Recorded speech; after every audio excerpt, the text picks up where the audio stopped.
Hello guys, good morning. তো এখন প্রায় বাজে 10টা সাড়ে 10টার মতন। মেয়ে উঠে গেছে। মেয়েকে একটা ওষুধ আছে, মাল্টিভিটামিন, এটা ওকে খাওয়াই। তো এটা ওকে দিয়েছে, তো খাইয়েছি এটা। তারপরে দেখো, মেয়েকে সুন্দর করে সাজিয়ে এনেছি। আজকে যেহেতু রথযাত্রা, তো বাড়িতে একটা পুজো হবে, তো পুজোর জন্য দেখো সুন্দর করে সাজিয়ে গুছিয়ে এনেছি, একটা চুট্টু বেঁধে। আর ওর দিদিও সেজেছে, ঘাগরা ফাগড়া পরেছে। আর দেখো সুন্দর করে ভোগ টোগ সাজানো হচ্ছে জগন্নাথ দেবের কাছে, নানান রকম ফল গজা এইসব দিয়ে সাজানো হয়েছে। জানো তো, গজা খেতে হেব্বি লাগে আমার। মানে পুরী কেউ গেলে বা পুরীর কোনো পুজো হলে, হ্যাঁ, জগন্নাথ দেবের এইটা তো আমার খেতে দারুণ লাগে। তো যাই হোক, সন্ধ্যাবেলা এসে সব বাচ্চারা এসে ছাদের মধ্যে রথ টানছে।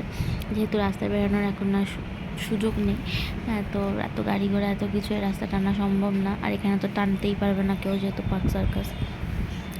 তো যাই হোক, ছাদের মধ্যে এসে বাচ্চারা মিলে সব একটু আনন্দ করছে, টানছে। আর তো ছোটোবেলা আমাদের পাড়াতে এরকম সবাই বেরাতো রথ নিয়ে, অনেকজন বেরাতো, আর আমরা গিয়ে গিয়ে টানতাম। আমিও বেরিয়েছি অনেকবার, বাড়িতে রথ সাজিয়ে বেরিয়েছি। যাই হোক, এখন তো বাচ্চা কাচ্চারা করে, আমাদের আগের কথা মনে পড়ে যখন দেখি। দেখো জম্মার সাথে টানছে।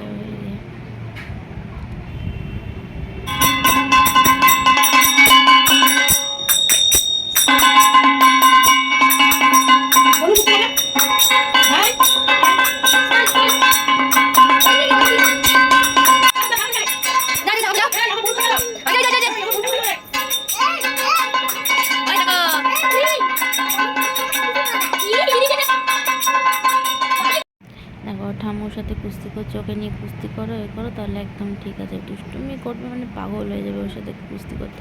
হ্যালো বন্ধুরা, তো এখন বাজে 12টার মতন। আমি এতক্ষণে সুযোগ পেয়েছি তোমাদের সামনে এসে বসার, কারণ কি দেখলেই আছি সারাটা দিন পুজো আচ্ছা গেল, বাড়িতে পুজো হয়েছে, রথ আছে, তো রথযাত্রা তোমরা সবাই জানো।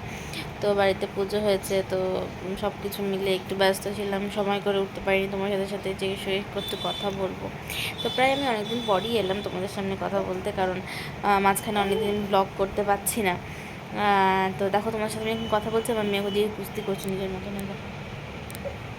সারাদিন এই চলে, মানে কি বলবো, আমার চোখে একদম ঘুম নেমে এসে, আমার চোখগুলো দেখো, চোখগুলো ঘুম নেমে এসে। আর মেয়ের এখন এনার্জি লেভেল বেড়েছে, 9টা থেকে প্রায় 11:30 অবধি ঘুম মেরেছে নিজে। ঠিক আছে, কালকে সকালবেলা 7:30টার সময় উঠে গেছে, কালকে রাত করে অনেক। আমার বর যেহেতু একটু লেট করে আসে অফিস থেকে, প্রায় অনেকটাই লেট হয়, কোনো ঠিক থাকে না, 2-3টে বেজে যায়। তো আমাকে যথারীতি জাগতে হয়, উঠে খেতে দেওয়া থেকে শুরু করে সব কিছু করতে হয়। তো আমি সেভাবে ঘুমাতে পারি না। তার মধ্যে এই মহারানী সকালবেলা উঠে যান, আমি সকালবেলা ঘুমাতে পারি না। আমি 9টার মধ্যে উঠতে হয়, উঠে সব কাজবাজ করতে হয়। দেখছো দেখো দেখো কী বদমাশি করছে দেখো তুমি একবার। কুস্তি মানে কুস্তি করে একবারে শেষ করে দিচ্ছে, এবার যা বলবো। তো এই হচ্ছে গিয়ে ব্যাপার। তো চলো, এইটুকুনি আমি।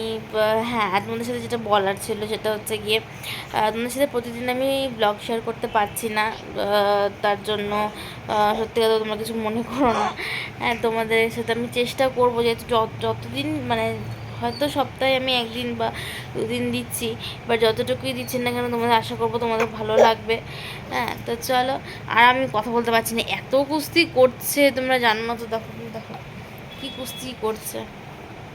তো ঠিক আছে, চলো, গুড নাইট। আবার নেক্সট ব্লগের দেখা হবে। তো বাই বাই।